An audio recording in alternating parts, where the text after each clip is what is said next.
दोस्तों और साथियों, कल सिंध के अवाम ने हुक्मरान तबकात की पार्टियों से हटकर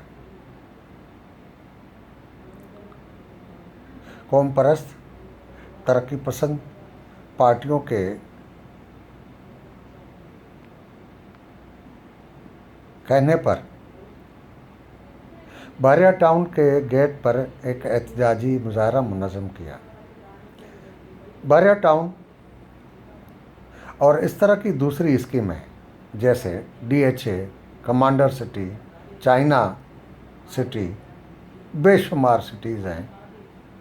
उसके नतीजे में एक खदशा पैदा हो गया है कि ये स्कीमें किस मकसद के लिए शुरू की गई हैं, कहाँ से लोग आके इतने आबाद होंगे कि लाखों की तादाद में, लाखों से भी ज़्यादा तादाद में मकान बनाए जा रहे हैं, फ्लैट बनाए जा रहे हैं। कौन यहाँ के आबाद होगा?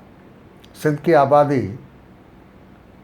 तो 5-6 करोड़ है और उनमें कुछ लोगों के पास तो अपने घर हैं, लेकिन ज़्यादा से ज़्यादा 2 करोड़ आबादी, 3 करोड़ आबादी के पास या तो अपना घर नहीं होगा, किराए पर रह रहा होगा, या कोई कच्चा घर होगा।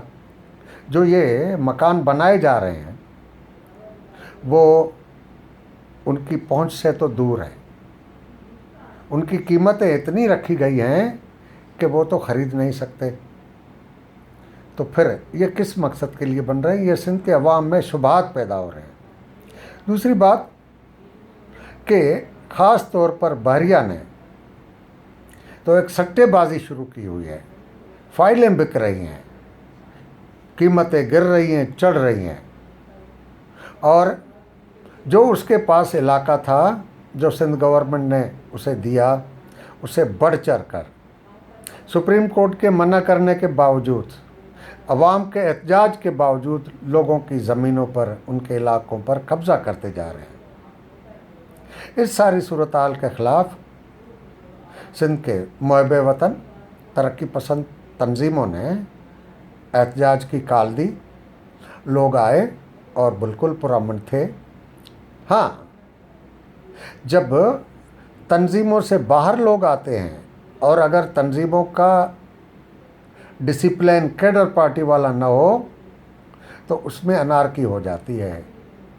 तो मुमकिन है कि कुछ शरपसंद अनासर और कुछ उन तंजीमों के अनट्रेंड कैडर को ऐसी तरगीब दी गई कि जिसके नतीजे में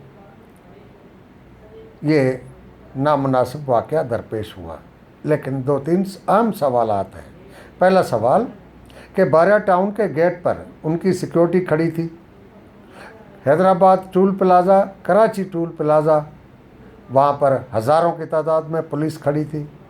रास्ते पूरे हाईवे पर, मोटरवे पर पुलिस, रेंजर्स की हज़ारों, सैकड़ों गाड़ियाँ गश्त कर रही थी। तो फिर ये लोग बहरिया का गेट क्रॉस करके अंदर कैसे गए कि उन्होंने जाके तोड़ फोड़ की और घेराव जलाव किया? फिर ये गेट को गिराने के लिए जिस तरह का केमिकल इस्तेमाल किया गया, मेरे ख्याल में जिन पार्टियों ने, जिन तंजीमों ने एहतजाज की कॉल दी थी, उनकी पहुंच तो वहाँ तक नहीं थी।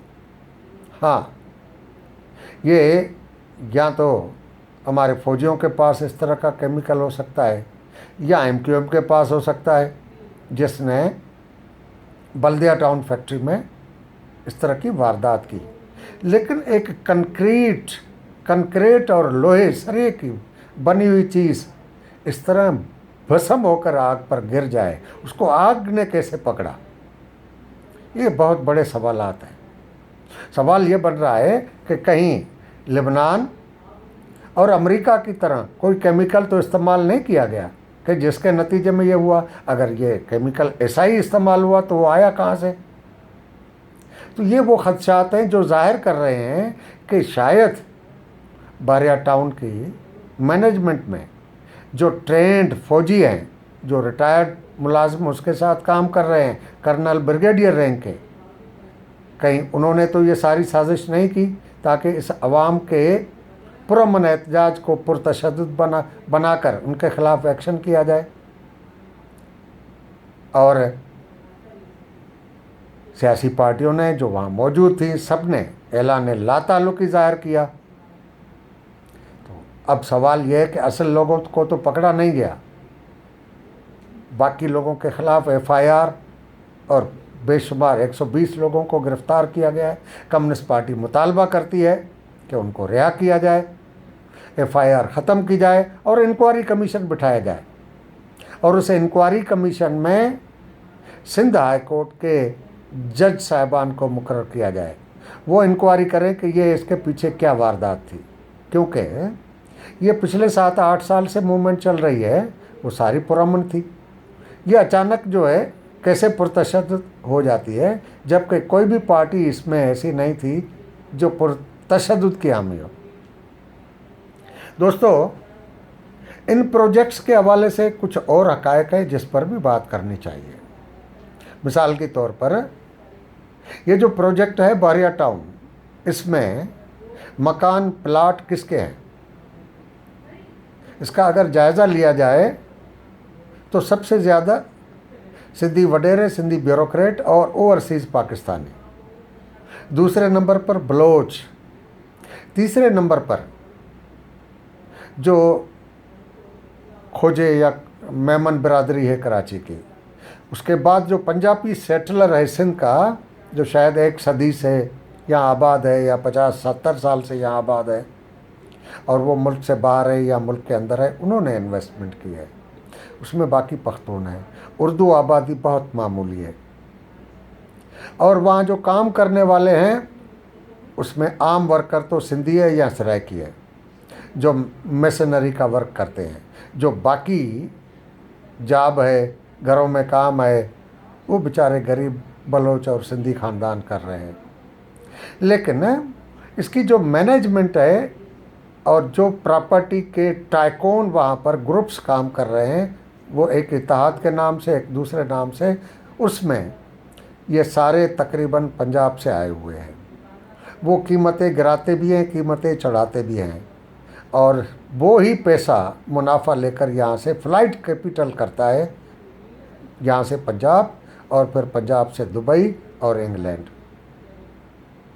और वहाँ पर जिन लोगों ने मकानात लिए हैं, जिन्होंने फ्लैट लिए हैं, जिन्होंने प्लाट लिए हैं, उनके साथ क्या असर हो रहा है। जिनको अभी तक कब्ज़ा नहीं मिला उनके लिए तो प्रॉब्लम है, क्योंकि इन्होंने फाइल ज़्यादा बेच दिए, ज़मीन इतनी है नहीं, तो अब वो बढ़ रहे हैं, कब्ज़े कर रहे हैं। उन बेचारों ने क्या कसूर किया जो अपनी ज़मीन नहीं देना चाहते। फिर जो रहायश पजीर हैं उनके साथ क्या असर है कि अभी तक उनको मालकाना हुकूक नहीं मिले, सब लीज़ नहीं मिली, और काम घटिया क्वालिटी का ऐसा बनाया है कि बहरिया फाउंडेशन ने ठेका दिया बंगला बनाने का, फ्लैट बनाने का एक दूसरी पार्टी को, उस दूसरी ने तीसरी पार्टी को ठेका दे दिया। अब तीनों ने मुनाफा कमाया। जो बंगला बना, जो फ्लैट बना, उसकी क्वालिटी क्या है। अभी 5 साल भी नहीं हुए लोगों को वहाँ रहते हुए, सीपेज इतनी बढ़ गई है कि पूरी दीवारें जो है वो सीपेज से भर गई हैं। हाँ, नक्शा बहुत अच्छा बनाया है और प्रोपेगेंडा बहुत की है, सड़कें अच्छी बनाई हैं, पार्क अच्छे बनाए हैं, हॉस्पिटल बहुत अच्छा बनाया है, लेकिन फैसिलिटी नहीं है। हॉस्पिटल फैसिलिटी के साथ होती है ना। और जिन लोगों ने प्लाट लिया है अभी तक उनको कब्ज़ा नहीं दिया जा रहा। अब उनके लिए प्रॉब्लम है कि उनको अगर चेक मिलता है तो चेक बाउंस हो जाता है। ये जो उनके मसाइल हैं उनके लिए भी स्ट्रगल करनी चाहिए। और वहाँ पर जो सिंधी वर्कर्स काम कर रहे हैं, अब बहरिया टाउन में उसको आगे नहीं बढ़ना चाहिए।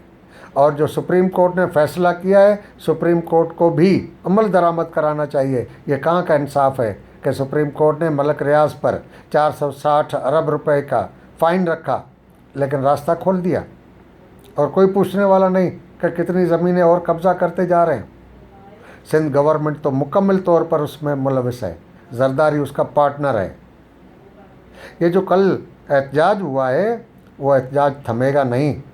सिंध के अवाम MRD और 1 यूनिट की मूवमेंट की तरह इस वक्त खड़े हो गए हैं। बग़ैर तंजीमों की भी लोगों ने अपने अपने शहरों में बारिया के ख़िलाफ़ और सिंध में ये जो नई कॉलोनीज़ बन रही हैं मेगा प्रोजेक्ट के ज़रिए सिंध की ज़मीनों को केक की तरह टुकड़े करके बेचा जा रहा है, उसके ख़िलाफ़ एहतजाज कर रहे हैं। अब मुस्तकबिल में सोच समझ के इंडिजीनियस राइट्स अलायंस और बाकी सिंध के मुहब्बे वतन क़ुव्वतों को मिलकर सोच समझ के साथ लड़ाई लड़नी होगी, क्योंकि हर तारीख के अंदर दुश्मन क़ुव्वतें अपने टाउट भी पैदा कर लेती है या घुसेड़ देती है। उसके नतीजे में उन तारीखों की तबाही होती है। लातीनी अमेरिका की हम मिसालें देख चुके हैं। बड़े बड़े अवामी रैलीज़ जो पुरअमन, जो रियासत को और हुक्मरानों को झुकने पर मजबूर करें, वहाँ पर कुछ नाम नहाद बाएं बाजू की तंजीमें घुसकर ऐसा पुरतशद्दुद कार्रवाइयाँ करती है जिसके नतीजे में रियासत को जवाज़ मिल जाता है लोगों को मारने का। तो इस वजह से अब बारिया टाउन के ख़िलाफ़ कानूनी लड़ाई यानी अदालतों की लड़ाई को भी तेज़ करना चाहिए, मास मोबिलाइजेशन को भी तेज़ करना चाहिए और पीपल्स पार्टी और जरदारी ख़ानदान को समझना चाहिए कि सियासत और कारोबार इस तरह नहीं चलता जिस तरह वो चला रहे हैं। पीपल्स पार्टी की सीनियर क़यादत और जो अपने आप को नज़रियाती समझते हैं उनको भी आँख खोलनी चाहिए कि सिर्फ़ अपने मफादात पूरे करने के लिए पीपल्स पार्टी में बैठे हुए हैं या वाकई नज़रियात भी रखते हैं, और जो पीपल्स पार्टी के नज़रियात थे वो बिलाशक हमारी कम्युनिस्टों की नज़र में अवाम के साथ धोखा ही था, लेकिन बराए नाम तो था, अब तो वो भी नहीं है। इस वजह से हम समझते हैं कि पीपल्स पार्टी के अंदर पीपल्स पार्टी वालों को अपनी क़यादत के ख़िलाफ़ बगावत करनी चाहिए कि जिसने पीपल्स पार्टी को तबाह कर दिया, ज़िया-उल हक तबाह नहीं कर सका, मुशर्रफ तबाह नहीं कर सका, जो जरदारी एंड कंपनी ने उसको तबाह किया है। और सिंध के अवाम को इस मूवमेंट को तेज़ करना चाहिए। कम्युनिस्ट पार्टी इस पूरी लड़ाई का हिस्सा है और कौमी हुकूक की लड़ाई जो भी चलेगी, चाहे सिंधियों की हो, चाहे बलोचों की हो, पख्तूनों की हो, कश्मीरियों की हो, सराइकियों की हो, उस लड़ाई में कम्युनिस्ट पार्टी अपनी बसात के मुताबिक, अपनी क़ुव्वत के मुताबिक उसका हिस्सा बनेगी और बढ़ चढ़ कर किरदार अदा करेगी। हमारे पंजाब में भी दोस्तों को समझना चाहिए कि बारिया ने जब लाहौर में बनाया, पिंडी में बनाया, तो बहुत गंदी हरकतें की, लेकिन कोई लड़ाई नहीं लड़ सके, कोई लड़ाई नहीं पैदा हुई। यहाँ सिंध में लड़ाई पैदा हुई है तो पंजाब के लोगों को भी इनका साथ देना चाहिए। और ये लड़ाई जो है वो सिर्फ वतन बचाने की लड़ाई नहीं है।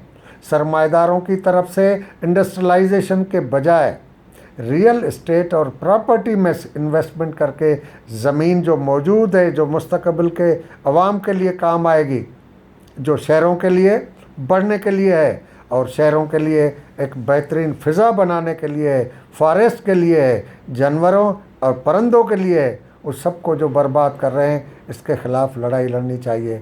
और जब पूरे मुल्क की लड़ाई होगी तब इन क़ुव्वतों को शिकस्त दी जा सकेगी। फ़तह हमेशा अवाम की होगी, हक़ की होगी और ये लड़ाई जारी रहेगी। बहुत बहुत शुक्रिया।